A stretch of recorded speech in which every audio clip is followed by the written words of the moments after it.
Hoje a gente vai analisar uma história bíblica e o seu significado cabalístico. Eu sou Yair Alon e esse é o Zohar Diário.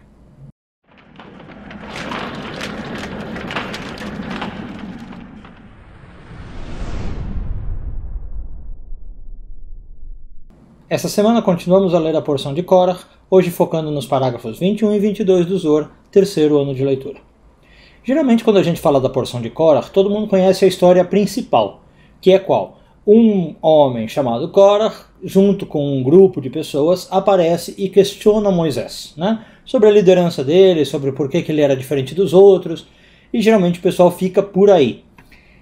Poucos lembram do final dessa história e do que vem a seguir, mas o Zohar aborda esse tema nos parágrafos de hoje. O que acontece? Quando Moisés, então, questiona Deus sobre o que fazer com Korah, né, que estava ali reclamando sobre a liderança, Deus fala mais ou menos o seguinte: pode deixar que eu vou cuidar do assunto. E o que acontece? A Torá diz que a terra se abre e engole Korah, todas as pessoas que estavam com ele e todas as posses deles também. Então a tenda deles, tudo que eles possuíam. Muito bem. Depois disso, o que acontece? Algumas pessoas do povo de Israel aparecem perante Moisés e começam a reclamar, falando basicamente assim: você matou nossos amigos, você acabou de eliminar uma parte do nosso povo, e começa a ficar brava com Moisés. Moisés, novamente, fica sem saber muito o que fazer, porque o povo agora está revoltado por Deus ter matado Korah. E aí a Bíblia diz para nós que acontece uma praga no meio do povo. Começa uma matança, as pessoas começam a morrer de uma doença espiritual. E aí a Bíblia também conta o que Moisés faz para reverter isso.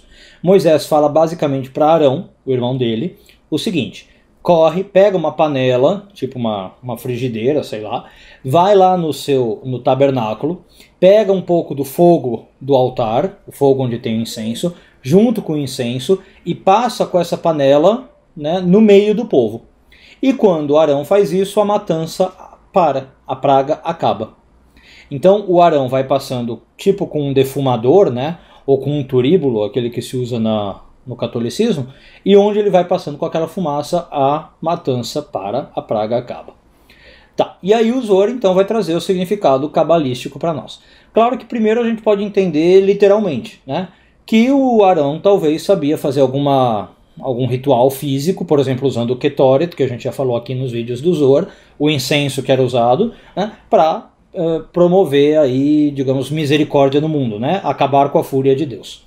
Agora, o significado um pouquinho mais profundo que o Zohar traz para nós é o seguinte: sempre que a gente está vivendo uma situação de matança no nosso mundo, e aí, por favor, entendam matança no significado simbólico, né, não precisa estar tendo uma praga. Sempre que estamos vivendo uma energia negativa, uma energia de julgamento, de raiva de Deus, de ira divina, a figura do sábio, Arão representa isso, é capaz de reverter essa energia.